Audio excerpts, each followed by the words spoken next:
Assalamualaikum warahmatullahi wabarakatuh. Kenalkan nama saya Muhammad Koril Lapsi dari Prodi Perpajakan. Di sini saya akan membahas sebuah materi mengenai aspek fiskal aset lancar, kas, setara kas, dan investasi pada efek tertentu. Lanjut,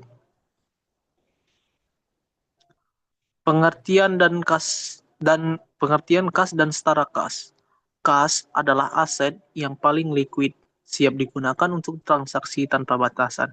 Ini termasuk uang tunai di tangan dan saldo giro di bank, seperti uang tunai di berangkas perusahaan, saldo rekening giro bank, dan juga cek yang belum dicairkan.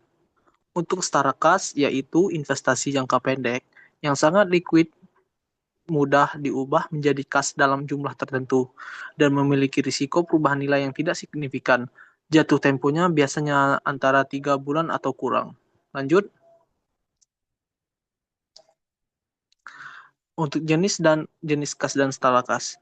Kas di tangan atau petty cash, uang tunai yang disimpan perusahaan untuk pengeluaran kecil sehari-hari. Kas di bank, dana yang disimpan di rekening giro atau tabungan bank dapat ditarik sewaktu-waktu. Surat berharga negara atau SBN jangka pendek, instrumen utang yang diterbitkan pemerintah dengan jatuh tempo kurang dari 1 tahun, sangat likuid. Commercial paper, janji tak berjaminan yang diterbitkan oleh korporasi besar untuk meminjam uang jangka pendek. Lanjut, aspek fiskal, kas, dan setara kas. Untuk aspek fiskal, kas, dan setara kas yaitu pajak penghasilan, manajemen kas, pajak pertambahan nilai, pajak pertambahan nilai atau PPN, dan pelaporan keuangan. Memahami implikasi pajak pada kas dan setara kas adalah kunci untuk kepatuhan dan perencanaan pajak yang efektif. Lanjut, konsep pembukuan tabungan. Pencatatan tabungan memiliki aspek fiskal yang penting, terutama yaitu pada terkait dengan bunga yang diterima dan pelaporan aset. Konsep yang pertama, pajak bunga tabungan. Bunga yang diterima dari tabungan biasanya dikenakan pajak penghasilan atau PPh final. Yang kedua, batas nirkana pajak. Ada batasan tertentu di mana bunga tabungan tidak dikenakan pajak. Namun, ini sering kali berlaku untuk individu dengan saldo kecil. Lalu ada pelaporan SPT. Saldo tabungan yang signifikan dan bunga yang diterima wajib dilaporkan dalam surat pemberian tahunan atau SPT pajak. Kepatuhan dan transparansi. Penting untuk memastikan semua pendapatan bunga dilaporkan dengan benar untuk menghindari sanksi pajak. Lanjut, investasi pada efek tertentu. Investasi pada efek tertentu melibatkan instrumen keuangan seperti saham, obligasi, dan reksadana. Aspek fiskalnya kompleks dan bervariasi. Untuk saham, yaitu keuntungan dari dividen dan capital gain dikenakan PPh. Untuk obligasi, bunga obligasi dikenakan PPh final dan capital gain juga dikenakan pajak. Reksadana, perlakuan pajak tergantung jenis reksadana dan underlying asetnya. Lanjut, klasifikasi investasi pada efek tertentu. Pengelompokan investasi efek mempengaruhi cara pengakuan, pengukuran, dan pelakuan pajaknya. Untuk klasifikasi pertama, diperdagangkan atau trading. Efek yang dibeli dengan tujuan untuk dijual kembali dalam waktu yang dekat. Keuntungan atau kerugian diakui pada laporan laba rugi.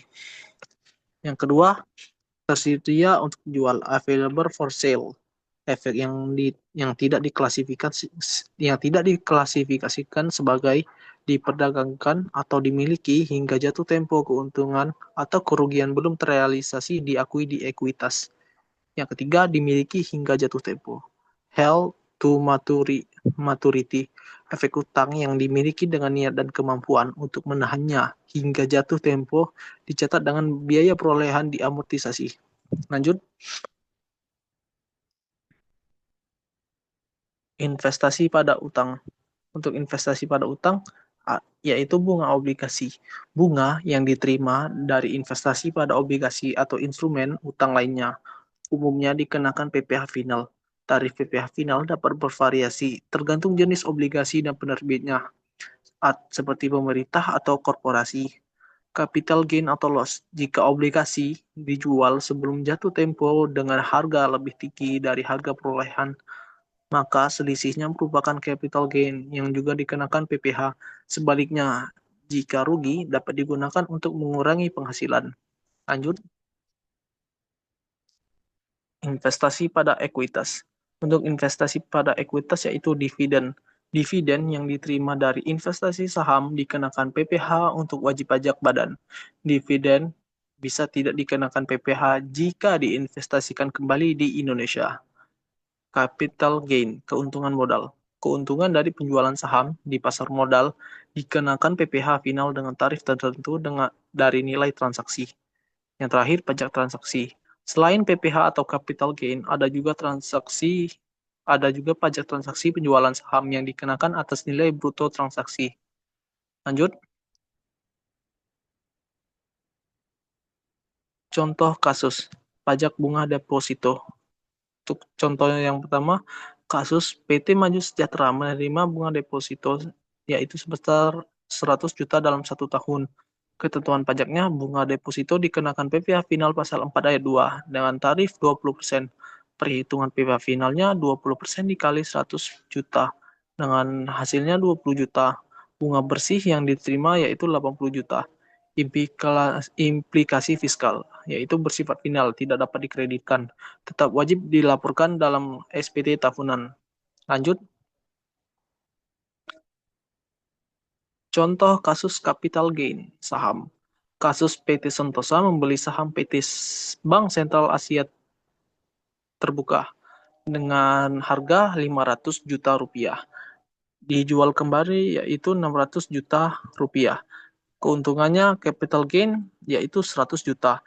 Ketentuan pajak pasar modal PPh final 0,1% dari nilai bruto transaksi. Penghitungan PPh-nya 0,1% dikali 600 juta dengan hasilnya 600 ribu. Lanjut, kesimpulannya, aspek fiskal kas, setara kas, dan investasi pada efek tertentu menunjukkan bahwa setiap instrumen memiliki perlakuan pajak yang berbeda, seperti PPh final atas bunga dan transaksi saham. Oleh karena itu, perusahaan harus memahami ketentuan perpajakan yang berlaku agar dapat memastikan kepatuhan serta melakukan perencanaan pajak secara optimal. Baik, sekian dari presentasi saya. Mohon maaf apabila terdapat kesalahan kata dalam pengucapan apa saya ucapkan terima kasih. Wabillahi taufiq wal hidayah. Wassalamualaikum warahmatullahi wabarakatuh.